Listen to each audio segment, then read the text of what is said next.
Book 1 Section 4. The Yobakishi murders. Yobakishi sat on the sand that fell into the area that marked the end of the territory pertaining to his parents' residence and where the beach truly began. His parents had continuously told him about playing there, as it wasn't really sand, as it wasn't really anything. Located towards the end of the garden area, as this was not graced by a man-made border, it was difficult to pinpoint exactly where the beach's domain was. It was an area that contained a majority of substandard soil, to dry for any use, horticultural use, interspersed with the odd grain of sand, seemingly placed there for some unknown, aesthetic benefit. Yobakishi loved this part of the garden. He loved it because it was not part of the garden, and neither did it form part of the beach. He loved it because no one else loved it, and therefore did not have to contest it, as was so often the way with other things. His parents quickly tired of requesting his movement to a more suitable place and left the child there. Yobakishi was a 5-year-old Japanese boy from a small, coastal village, far removed from the neon lights of Tokyo that he would have to wait for his youth to understand. His parents had arrived in the village after his father, under doctor's orders, had made his fortune in the capital. Yobakishi knew nothing of these circumstances. His age and lack of memories of Tokyo allowed him only to believe that all his existence had been spent in the semi-sandy area. He tried to count the number of days he had been there, but soon renounced the task as the numbers went beyond his scant abilities. Yobakishi looked at the beach and wondered why all the other boys played there so much. He had played on the beach, but never saw the attraction. He soon cultivated an immense hatred for the things of the beach. He would scorn at crabs and willingly destroy shells, enjoying the tears of the other children as the beauty was destroyed. As he saw it, if they could not appreciate his area, why should he appreciate theirs? So, he didn't. When he sat, he liked to bury his feet, so that when they were extracted they came out blackened by the soil. When he cleaned his feet, he tried to remember the songs he had heard, but never got the words right. At night he had heard other children being sung to by their mothers, and often wondered why his mother never sang to him. He also wondered why she never gave him a little brother to bury his feet within the sand and the soil. Yobakishi wanted to be sung to, and wanted a brother to bury his feet. He looked into the reflection of the water accumulated on rainy days, and saw the face of the pudgy, almost compressed, little Japanese boy, and imagined it was his brother calling him. Yobakishi knew nothing of being Japanese. He knew Japan was where he lived, but being only 5, he could not comprehend any greater context. He wanted a sister too, but didn't know what one was. Yobakishi collected the things he found in his special area and guarded them in the garden shed that was disused by his father. He liked the smell of the place. It reminded him of when he couldn't remember things, and he knew his trophies were safe there. Yobakishi had a memory that astounded all those who came into contact with him. This embarrassed his mother, who didn't want her child prodded and poked, and was the true reason that the little brother lived in puddles and did not occupy the other bedroom.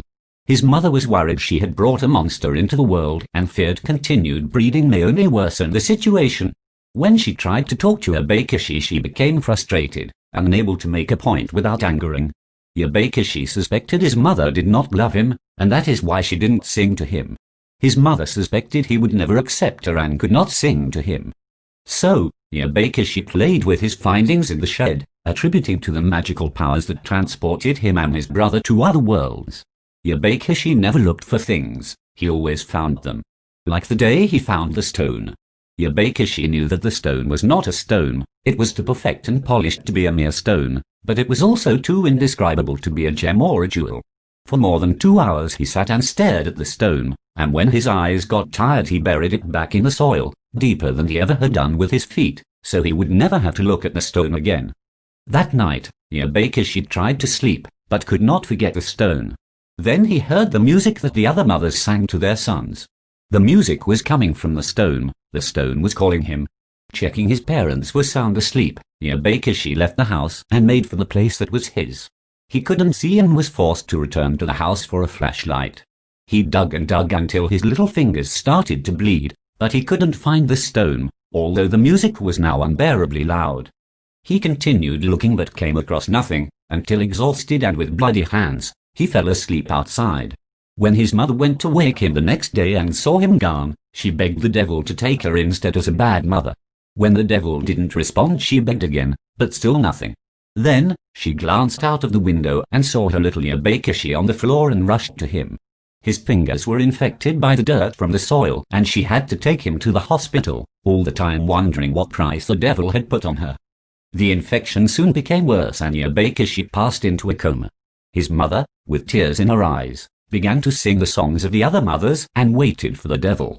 Yobakishi did not know why he was in the right place. His hands hurt and his mother was singing. All his life he had wanted her to sing for him. Now he couldn't concentrate on the words because of the pain in his hands. He felt sleepy. He rested. She sang. His father came and sang too. All he could think about was breaking shells and burning crabs. Yobakishi visited many places while he slept. He saw the land of dragons that the scorpion skeleton in the shed had informed him of. His favorite, though, was the land of the stone. When he saw the stone again, he apologized to it, and felt better when the stone said it didn't matter. The stone took him to the beach, and they laughed at how rubbish it was. Yobakishi's cheeks went red as he took the stone into his injured hands, and began to feel better. He was returning. He awoke. His mother thanked the devil, and promised to explain everything later. After a few days at home, Yobakishi missed the stone dreadfully, but he knew that he would never find it looking for it. His patience was that of a 5-year-old boy's. He dreamt of the stone. He even went to the beach on the off chance. The summer was drawing to a close, and with the autumn rains, there would be less opportunity to hang around in Yobakishi's special place.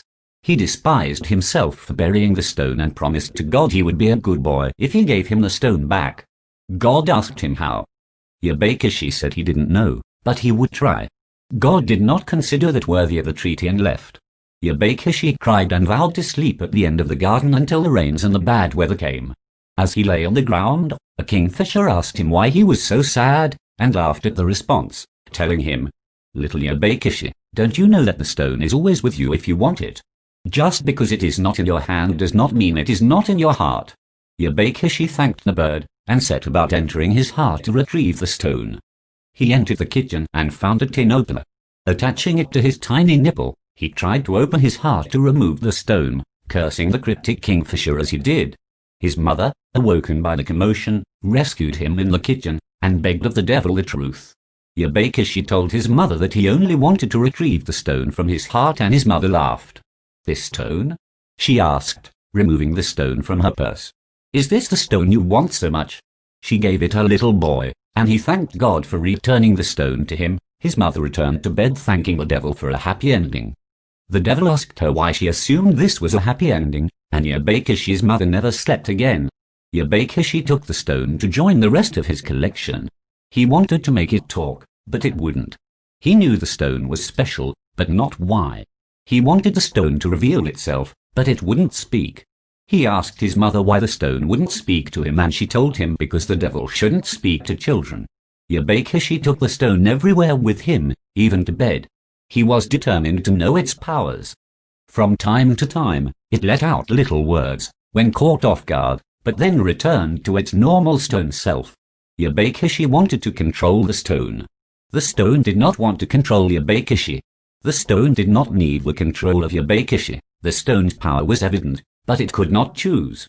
It needed Yobakishi to choose. Assembling the images from Yobakishi's brain as he slept, the sporting images of football invaded the stone's conscience, as Yobakishi had been watching Oliver and Benji before sleeping, with the stone, obviously. The stone would do the rest, calculating the angle at which Yobakishi's, today, say, left foot was resting and pinpointing that is a place in the planet. Northern Italy. The stone increased its temperature, causing the sleeping Yobakishi to let slip his grip, and was soon away in the land of snooze. The stone now took control of Yobakishi's thoughts.